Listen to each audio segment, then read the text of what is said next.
ಸಾಲ ಪಡೆದಿರುವ ಲಕ್ಷಾಂತರ ಗ್ರಾಹಕರಿಗೆ ಭಾರತೀಯ ರಿಸರ್ವ್ ಬ್ಯಾಂಕ್ ನೀಡಿರುವ ದೊಡ್ಡ ಮಟ್ಟದ ಪರಿಹಾರ ಮತ್ತು ರಕ್ಷಣೆ ಕುರಿತು ಸಂಪೂರ್ಣ ಮಾಹಿತಿಯನ್ನು ನಾವು ನಿಮ್ಮ ಮುಂದೆ ಇಡುತ್ತಿದ್ದೇವೆ.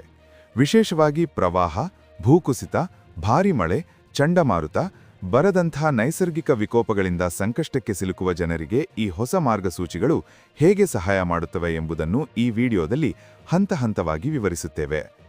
ಇತ್ತೀಚಿನ ವರ್ಷಗಳಲ್ಲಿ ದೇಶದ ವಿವಿಧ ಭಾಗಗಳಲ್ಲಿ ನೈಸರ್ಗಿಕ ವಿಕೋಪಗಳು ಹೆಚ್ಚಾಗುತ್ತಿರುವುದು ಎಲ್ಲರಿಗೂ ತಿಳಿದಿರುವ ವಿಷಯ.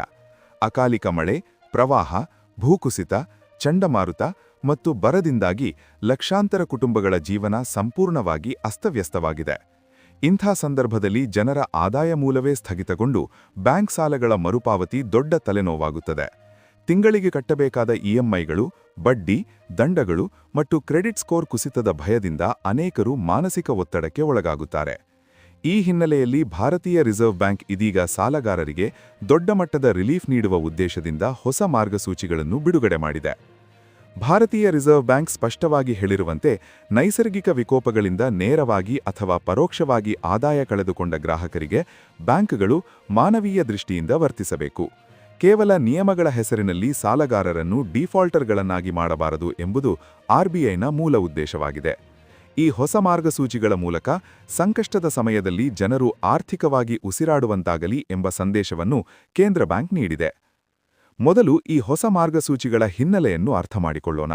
ಸಾಮಾನ್ಯವಾಗಿ ಸಾಲಗಾರರು ಸಮಯಕ್ಕೆ ಸರಿಯಾಗಿ ಇಎಂಐ ಪಾವತಿಸದಿದ್ದರೆ ಅವರ ಖಾತೆ ನಾನ್ ಪರ್ಫಾರ್ಮಿಂಗ್ ಆಸ್ತಿಯಾಗಿ ಪರಿಗಣನೆಯಾಗುವ ಅಪಾಯ ಇರುತ್ತದೆ. ಇದರಿಂದ ಸಾಲಗಾರರ ಕ್ರೆಡಿಟ್ ಇತಿಹಾಸ ಹಾಳಾಗುತ್ತದೆ, ಮುಂದಿನ ದಿನಗಳಲ್ಲಿ ಸಾಲ ಪಡೆಯುವುದು ಕಷ್ಟವಾಗುತ್ತದೆ ಮತ್ತು ಬ್ಯಾಂಕ್ಗಳು ಕಾನೂನು ಕ್ರಮಕ್ಕೂ ಮುಂದಾಗಬಹುದು. ಆದರೆ ನೈಸರ್ಗಿಕ ವಿಕೋಪಗಳಂಥ ಅಸಾಧಾರಣ ಸಂದರ್ಭಗಳಲ್ಲಿ ಇದು ನ್ಯಾಯಸಮ್ಮತವಲ್ಲ ಎಂದು ಆರ್ಬಿಐ ಅಭಿಪ್ರಾಯಪಟ್ಟಿದೆ. ಹೀಗಾಗಿ ಇಂಥ ಸಂದರ್ಭಗಳಲ್ಲಿ ಸಾಲಗಾರರಿಗೆ ವಿಶೇಷ ರಕ್ಷಣೆ ನೀಡುವ ಉದ್ದೇಶದಿಂದ ಈ ಮಾರ್ಗಸೂಚಿಗಳನ್ನು ತರಲಾಗಿದೆ. ಈಗ ಆರ್ಬಿಐನ ಹೊಸ ಮಾರ್ಗಸೂಚಿಗಳ ಪ್ರಮುಖ ಅಂಶಗಳನ್ನು ವಿವರವಾಗಿ ನೋಡೋಣ. ಮೊದಲನೆಯದಾಗಿ, ಸಾಲದ ಪುನರ್ರಚನೆ ಎಂಬ ಅತ್ಯಂತ ಮಹತ್ವದ ಸೌಲಭ್ಯವನ್ನು ಇಲ್ಲಿ ಉಲ್ಲೇಖಿಸಬಹುದು. ನೈಸರ್ಗಿಕ ವಿಕೋಪಗಳಿಂದಾಗಿ ಉದ್ಯೋಗ ಕಳೆದುಕೊಂಡವರು, ವ್ಯಾಪಾರದಲ್ಲಿ ನಷ್ಟ ಅನುಭವಿಸಿದವರು ಅಥವಾ ಕೃಷಿ ಉತ್ಪಾದನೆ ಹಾನಿಗೊಳಗಾದ ರೈತರು ತಮ್ಮ ಹಳೆಯ ಸಾಲದ ಮರುಪಾವತಿ ಅವಧಿಯನ್ನು ವಿಸ್ತರಿಸಿಕೊಳ್ಳುವ ಅವಕಾಶವನ್ನು ಈ ಮಾರ್ಗಸೂಚಿಗಳು ನೀಡುತ್ತವೆ. ಉದಾಹರಣೆಗೆ, ನೀವು ಗೃಹ ಸಾಲ ಅಥವಾ ವೈಯಕ್ತಿಕ ಸಾಲವನ್ನು ತೆಗೆದುಕೊಂಡಿದ್ದು ಪ್ರವಾಹದಿಂದಾಗಿ ನಿಮ್ಮ ಆದಾಯ ಮೂಲವೇ ಸ್ಥಗಿತಗೊಂಡಿದ್ದರೆ, ಬ್ಯಾಂಕ್ ನಿಮ್ಮ ಸಾಲದ ಅವಧಿಯನ್ನು ಹೆಚ್ಚಿಸಿ ತಿಂಗಳಿಗೆ ಕಟ್ಟಬೇಕಾದ ಇಎಂಐ ಮೊತ್ತವನ್ನು ಕಡಿಮೆ ಮಾಡಬಹುದು. ಇದರಿಂದ ಸಾಲಗಾರರು ಡಿಫಾಲ್ಟರ್ ಆಗುವುದನ್ನು ತಪ್ಪಿಸಿಕೊಳ್ಳಬಹುದು ಮತ್ತು ಕ್ರೆಡಿಟ್ ಇತಿಹಾಸವೂ ರಕ್ಷಿತವಾಗುತ್ತದೆ. ಎರಡನೆಯದಾಗಿ, ಮೊರಾಟೋರಿಯಂ ಸೌಲಭ್ಯ ಅತ್ಯಂತ ಉಪಯುಕ್ತವಾಗಲಿದೆ. ಈ ಸೌಲಭ್ಯದ ಅಡಿಯಲ್ಲಿ ಪರಿಸ್ಥಿತಿ ಸುಧಾರಿಸುವವರೆಗೆ ಕೆಲವು ತಿಂಗಳುಗಳ ಕಾಲ ಅಸಲು ಮತ್ತು ಬಡ್ಡಿ ಪಾವತಿಯಿಂದ ವಿರಾಮ ಪಡೆಯುವ ಅವಕಾಶವನ್ನು ಬ್ಯಾಂಕ್ಗಳು ನೀಡಬಹುದು. ಅಂದರೆ ಈ ಅವಧಿಯಲ್ಲಿ ನೀವು ಯಾವುದೇ ಇಎಂಐ ಪಾವತಿಸುವ ಅಗತ್ಯವಿರುವುದಿಲ್ಲ. ಇದು ವಿಶೇಷವಾಗಿ ಮನೆ ಕಳೆದುಕೊಂಡವರು, ವ್ಯಾಪಾರ ಸ್ಥಳಗಳು ಹಾನಿಗೊಳಗಾದವರು ಅಥವಾ ಬೆಳೆ ನಷ್ಟ ಅನುಭವಿಸಿದ ರೈತರಿಗೆ ದೊಡ್ಡ ಮಟ್ಟದ ಮಾನಸಿಕ ಮತ್ತು ಆರ್ಥಿಕ ಪರಿಹಾರ ನೀಡುತ್ತದೆ. ಆದರೆ ಇಲ್ಲಿ ಗಮನಿಸಬೇಕಾದ ವಿಷಯವೇನೆಂದರೆ, ಮೊರಾಟೋರಿಯಂ ಅವಧಿಯಲ್ಲಿ ಬಡ್ಡಿ ಸಂಪೂರ್ಣವಾಗಿ ಮನ್ನಾ ಆಗುವುದಿಲ್ಲ. ಅದು ನಂತರದ ಅವಧಿಯಲ್ಲಿ ಮರುಪಾವತಿ ಆಗಬಹುದು. ಆದರೂ ಕೂಡ ತಕ್ಷಣದ ಸಂಕಷ್ಟದಲ್ಲಿ ಇದು ದೊಡ್ಡ ಆಸರೆಯಾಗಿದೆ. ಮೂರನೆಯದಾಗಿ, ಹೆಚ್ಚುವರಿ ಸಾಲ ಅಥವಾ ಹೊಸ ಸಾಲದ ಸೌಲಭ್ಯ ಕೂಡ ಈ ಮಾರ್ಗಸೂಚಿಗಳ ಭಾಗವಾಗಿದೆ. ನೈಸರ್ಗಿಕ ವಿಕೋಪದ ನಂತರ ಜೀವನ ಅಥವಾ ವ್ಯವಹಾರವನ್ನು ಮತ್ತೆ ಆರಂಭಿಸುವುದು ಬಹಳ ಕಷ್ಟಕರವಾಗುತ್ತದೆ.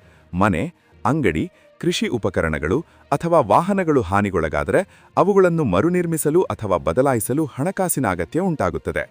ಈ ಹಿನ್ನೆಲೆಯಲ್ಲಿ ಬ್ಯಾಂಕ್ಗಳು ಇಂಥ ಗ್ರಾಹಕರಿಗೆ ಹೊಸ ಸಾಲಗಳನ್ನು ಅಥವಾ ಹೆಚ್ಚುವರಿ ಹಣಕಾಸಿನ ನೆರವನ್ನು ನೀಡಬೇಕೆಂದು ಆರ್ಬಿಐ ಸೂಚಿಸಿದೆ.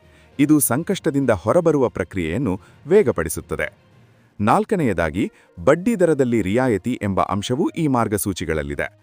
ವಿಪತ್ತಿನ ಸಮಯದಲ್ಲಿ ನೀಡಲಾಗುವ ವಿಶೇಷ ಸಾಲಗಳಿಗೆ ಕಡಿಮೆ ಬಡ್ಡಿ ದರ ವಿಧಿಸಲು ಆರ್ಬಿಐ ಬ್ಯಾಂಕ್ಗಳನ್ನು ಪ್ರೋತ್ಸಾಹಿಸಿದೆ. ಅಂದರೆ ಸಾಮಾನ್ಯ ಸಾಲಗಳಿಗಿಂತ ಇಂಥ ಸಂಕಷ್ಟದ ಸಾಲಗಳಿಗೆ ಬಡ್ಡಿ ದರ ಕಡಿಮೆ ಇರಬಹುದು. ಇದರಿಂದ ಸಾಲಗಾರರ ಮೇಲೆ ಬಡ್ಡಿಯ ಹೊರೆ ಕಡಿಮೆಯಾಗುತ್ತದೆ ಮತ್ತು ದೀರ್ಘಾವಧಿಯಲ್ಲಿ ಸಾಲ ಮರುಪಾವತಿ ಸುಲಭವಾಗುತ್ತದೆ. ಇವುಗಳ ಜೊತೆಗೆ ಆರ್ಬಿಐ ಕೇವಲ ಮಾರ್ಗಸೂಚಿಗಳನ್ನು ಹೊರಡಿಸಿ ಕೈಕಟ್ಟಿ ಕುಳಿತಿಲ್ಲ. ಈ ನಿಯಮಗಳನ್ನು ಪರಿಣಾಮಕಾರಿಯಾಗಿ ಜಾರಿಗೆ ತರುವ ಸಲುವಾಗಿ ಬ್ಯಾಂಕ್ಗಳಿಗೆ ಕಟ್ಟುನಿಟ್ಟಿನ ಸೂಚನೆಗಳನ್ನು ನೀಡಲಾಗಿದೆ. ಪ್ರತಿ ಜಿಲ್ಲೆಯಲ್ಲಿ ಲೀಡ್ ಬ್ಯಾಂಕ್ ಮ್ಯಾನೇಜರ್ ಅವರ ನೇತೃತ್ವದಲ್ಲಿ ವಿಶೇಷ ಸಮಿತಿಗಳನ್ನು ರಚಿಸಲು ಆರ್ಬಿಐ ಆದೇಶಿಸಿದೆ. ಈ ಸಮಿತಿಗಳು ನೈಸರ್ಗಿಕ ವಿಕೋಪದಿಂದ ಪೀಡಿತರಾದ ಸಾಲಗಾರರ ಅರ್ಜಿಗಳನ್ನು ಪರಿಶೀಲಿಸಿ ಸೂಕ್ತ ಪರಿಹಾರ ಕ್ರಮಗಳನ್ನು ಶಿಫಾರಸು ಮಾಡಬೇಕಾಗುತ್ತದೆ. ವಿಕೋಪ ಸಂಭವಿಸಿದ 3 ರಿಂದ 6 ತಿಂಗಳ ಒಳಗಾಗಿ ಸಾಲದ ಪುನರ್ರಚನೆ ಅಥವಾ ಮೊರಾಟೋರಿಯಂ ಪ್ರಕ್ರಿಯೆಯನ್ನು ಪೂರ್ಣಗೊಳಿಸಬೇಕು ಎಂಬ ಗಡವನ್ನು ಆರ್ಬಿಐ ನಿಗದಿಪಡಿಸಿದೆ. ಈ ನಿರ್ಧಾರದಿಂದ ಯಾರು ಹೆಚ್ಚು ಪ್ರಯೋಜನ ಪಡೆಯುತ್ತಾರೆ ಎಂಬ ಪ್ರಶ್ನೆಗೆ ಉತ್ತರ ಹುಡುಕುವುದಾದರೆ ಮೊದಲಿಗೆ ರೈತರನ್ನು ಉಲ್ಲೇಖಿಸಬಹುದು. ಪ್ರವಾಹ, ಬರ ಅಥವಾ ಅಕಾಲಿಕ ಮಳೆಯಿಂದಾಗಿ ಬೆಳೆ ಸಂಪೂರ್ಣ ನಷ್ಟವಾದ ರೈತರಿಗೆ ಈ ಮಾರ್ಗಸೂಚಿಗಳು ದೊಡ್ಡ ಮಟ್ಟದ ಆಸರೆಯಾಗಲಿವೆ. ಅದೇ ರೀತಿ ಸಣ್ಣ ವ್ಯಾಪಾರಿಗಳು, ಅಂಗಡಿ ಮಾಲೀಕರು, ಸ್ವಯಂ ಉದ್ಯೋಗಿಗಳು ಮತ್ತು ಗೃಹ ಸಾಲ ಪಡೆದಿರುವ ಮಧ್ಯಮ ವರ್ಗದ ಕುಟುಂಬಗಳು ಕೂಡ ಈ ಸೌಲಭ್ಯದಿಂದ ಪ್ರಯೋಜನ ಪಡೆಯಲಿವೆ. ವಿಶೇಷವಾಗಿ ನಗರ ಪ್ರದೇಶಗಳಲ್ಲಿ ಮನೆ ಸಾಲ ಅಥವಾ ವಾಹನ ಸಾಲ ಹೊಂದಿರುವವರು ಉದ್ಯೋಗ ಕಳೆದುಕೊಂಡ ಸಂದರ್ಭದಲ್ಲಿ ಈ ಮಾರ್ಗಸೂಚಿಗಳಿಂದ ದೊಡ್ಡ ಮಟ್ಟದ ರಿಲೀಫ್ ಪಡೆಯಬಹುದು. ಭಾರತೀಯ ರಿಸರ್ವ್ ಬ್ಯಾಂಕ್ ಸ್ಪಷ್ಟವಾಗಿ ಹೇಳಿರುವಂತೆ ಈ ಮಾರ್ಗಸೂಚಿಗಳು ಕೇವಲ ಒಂದು ಘೋಷಣೆಯಲ್ಲ, ಇದು ನೈಸರ್ಗಿಕ ವಿಕೋಪಗಳಿಗೆ ಸಿಲುಕಿದ್ದ ಜನರಿಗೆ ನೀಡಲಾಗುವ ಶಾಸನಬದ್ಧ ರಕ್ಷಣೆ. ಆದರೆ ಇಲ್ಲಿ ಒಂದು ಮುಖ್ಯವಾದ ಅಂಶವನ್ನು ಗಮನಿಸಬೇಕು. ಈ ನಿಯಮಗಳು ಎಲ್ಲಾ ಸಂದರ್ಭಗಳಿಗೂ ಅನ್ವಯಿಸುವುದಿಲ್ಲ. ಸರ್ಕಾರವು ಅಧಿಕೃತವಾಗಿ ಘೋಷಿಸಿದ ನೈಸರ್ಗಿಕ ವಿಕೋಪಗಳ ಸಮಯದಲ್ಲಿ ಮಾತ್ರ ಈ ಮಾರ್ಗಸೂಚಿಗಳು ಜಾರಿಯಾಗುತ್ತವೆ. ಅಂದರೆ ಜಿಲ್ಲಾಧಿಕಾರಿಗಳು ಅಥವಾ ಸ್ಥಳೀಯ ಸರ್ಕಾರಗಳು ನಿರ್ದಿಷ್ಟ ಪ್ರದೇಶವನ್ನು ವಿಕೋಪ ಪೀಡಿತ ಪ್ರದೇಶವೆಂದು ಘೋಷಿಸಿದರೆ ಮಾತ್ರ ಈ ಸೌಲಭ್ಯಗಳನ್ನು ಪಡೆಯಲು ಸಾಧ್ಯವಾಗುತ್ತದೆ. ಇನ್ನು ಈ ಸೌಲಭ್ಯವನ್ನು ಪಡೆಯಲು ನೀವು ಏನು ಮಾಡಬೇಕು ಎಂಬುದನ್ನು ಸ್ಪಷ್ಟವಾಗಿ ತಿಳಿದುಕೊಳ್ಳುವುದು ಅತ್ಯಂತ ಅಗತ್ಯ. ಈ ಪರಿಹಾರ ಎಲ್ಲರಿಗೂ ಸ್ವತಂತ್ರವಾಗಿ ಸಿಗುವುದಿಲ್ಲ. ನೀವು ಸ್ವತಃ ಕೆಲವು ಕ್ರಮಗಳನ್ನು ತೆಗೆದುಕೊಳ್ಳಬೇಕಾಗುತ್ತದೆ. ಮೊದಲನೆಯದಾಗಿ, ವಿಕೋಪ ಸಂಭವಿಸಿದ 3 ರಿಂದ 6 ತಿಂಗಳ ಒಳಗಾಗಿ ನಿಮ್ಮ ಬ್ಯಾಂಕ್ ಶಾಖೆಯನ್ನು ಸಮೀಪಿಸಬೇಕು. ಎರಡನೆಯದಾಗಿ, ನೈಸರ್ಗಿಕ ವಿಕೋಪದಿಂದ ನಿಮಗೆ ಅಥವಾ ನಿಮ್ಮ ಆಸ್ತಿಗೆ ಆಗಿರುವ ಹಾನಿಯ ಬಗ್ಗೆ ಸಂಪೂರ್ಣ ವಿವರಗಳನ್ನು ಬ್ಯಾಂಕಿಗೆ ನೀಡಬೇಕು. ಮೂರನೆಯದಾಗಿ, ಸಾಲದ ಪುನರ್ರಚನೆ ಅಥವಾ ಮೊರಾಟೋರಿಯಂ ಸೌಲಭ್ಯಕ್ಕಾಗಿ ಲಿಖಿತ ಅರ್ಜಿಯನ್ನು ಸಲ್ಲಿಸಬೇಕು. ನಾಲ್ಕನೆಯದಾಗಿ, ಜಿಲ್ಲಾಧಿಕಾರಿಗಳು ಅಥವಾ ತಹಶೀಲ್ದಾರರು ನೀಡುವ ವಿಕೋಪದ ದೃಢೀಕರಣ ಪತ್ರವನ್ನು ಕೇಳಲಾಗಬಹುದು. ಈ ದಾಖಲೆಗಳ ಆಧಾರದ ಮೇಲೆ ಬ್ಯಾಂಕ್ ನಿಮ್ಮ ಅರ್ಜಿಯನ್ನು ಪರಿಶೀಲಿಸಿ ನಿರ್ಧಾರ ಕೈಗೊಳ್ಳುತ್ತದೆ. ಒಟ್ನಲ್ಲಿ ಭಾರತೀಯ ರಿಸರ್ವ್ ಬ್ಯಾಂಕ್ ಹೊರಡಿಸಿರುವ ಈ ಹೊಸ ಮಾರ್ಗಸೂಚಿಗಳು ಸಂಕಷ್ಟದಲ್ಲಿರುವ ಸಾಲಗಾರರಿಗೆ ದೊಡ್ಡ ಮಟ್ಟದ ಭರವಸೆಯನ್ನು ನೀಡುತ್ತವೆ. ಇದು ಬ್ಯಾಂಕಿಂಗ್ ವ್ಯವಸ್ಥೆಯಲ್ಲಿ ಮಾನವೀಯತೆಯ ಸ್ಪರ್ಶವನ್ನು ತರುವ ಒಂದು ಮಹತ್ವದ ಹೆಜ್ಜೆಯಾಗಿದೆ.